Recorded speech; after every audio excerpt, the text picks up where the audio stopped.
Hi everyone, in this video I'm going to show you how to replace the much dreaded PTU on a 5th generation Ford Explorer. The vehicle I'm working on is a 2014 Police Interceptor with a 3.7 liter. The steps that I'm going to show you are going to be similar for all the other models in this generation, but I'm going to go ahead and show you the possible variations. So let's get started. To get started with this process, lift the vehicle up, place it up on jack stands, and remove the front wheels. Next step, loosen but do not remove the left side axle nut so the axle shaft can move the way I'm showing you.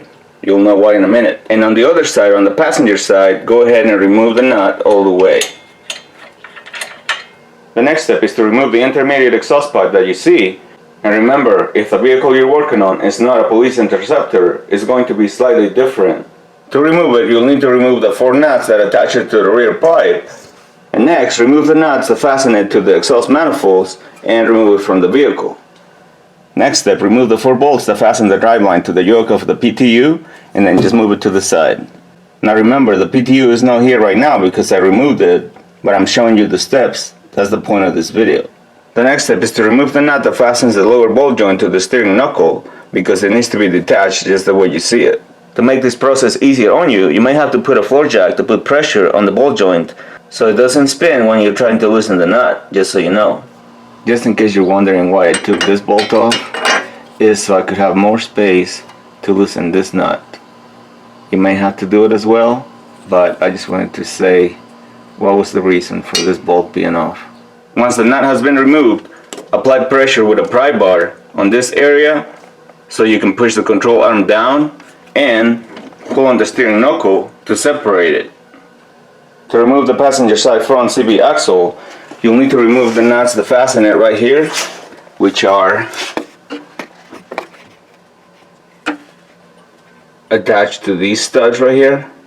And once you have done that, you will need to pull on the steering knuckle so it moves away from the CB axle so you can separate it and slide this part out of the steering knuckle. And once it has been separated, you can pull it so you can remove it. And remove it all the way, just like this one.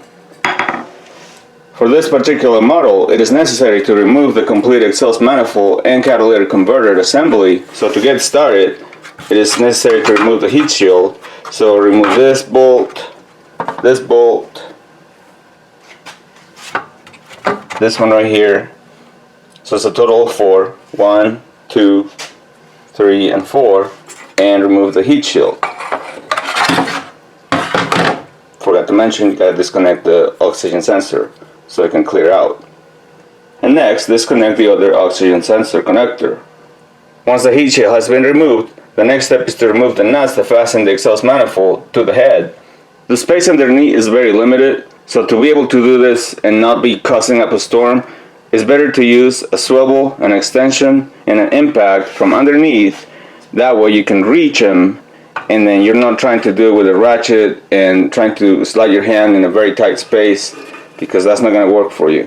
So this is what you got to do. Use a very long extension with a swivel.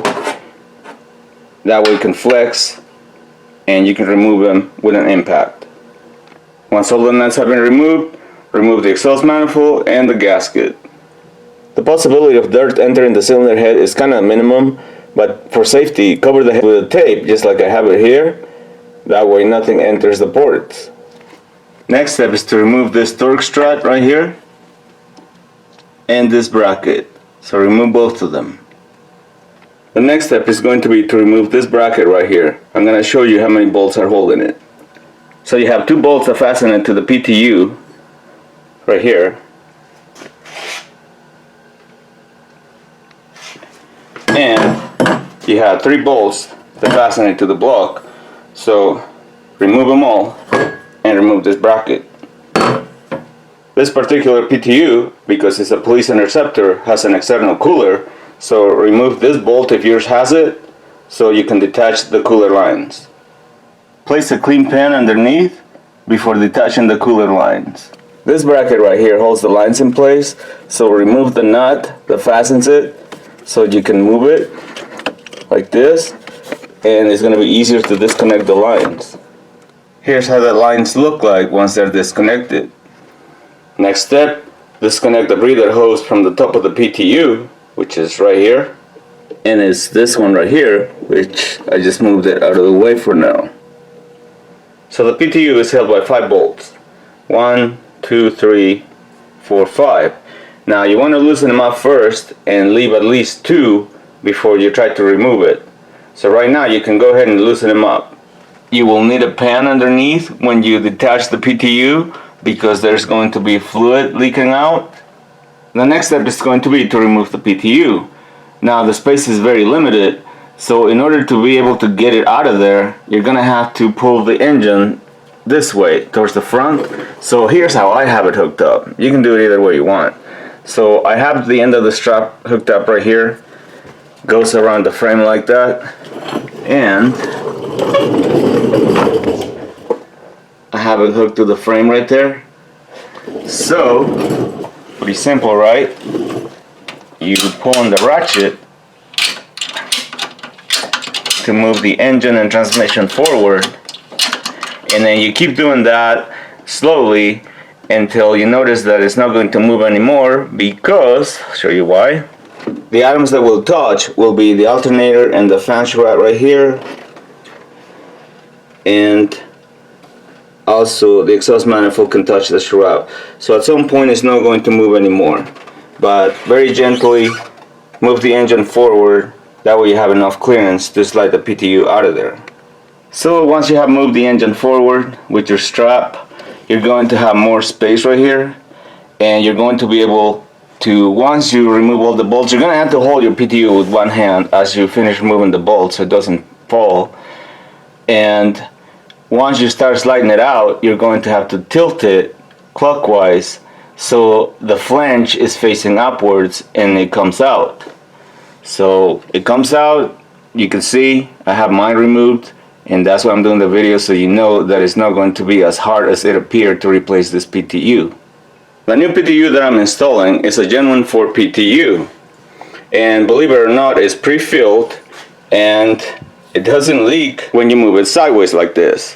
What I did, just to make sure that it really had oil and the correct quantity, I removed the plug, I emptied it, and I measured it, and I put it back in.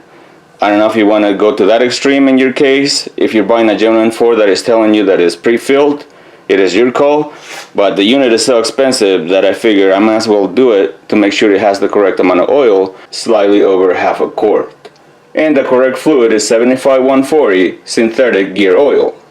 So installation is going to be reverse of removal. Make sure that any seals that need to be lubricated, you lubricate them before you slide the parts in, like the CV axle and the seals of the lines that connect right here. Just put a little bit of petroleum jelly when you sell them in so that they don't get damaged and nothing leaks. Make sure you tighten all the fasteners to the correct specs. Look them up online, they're available.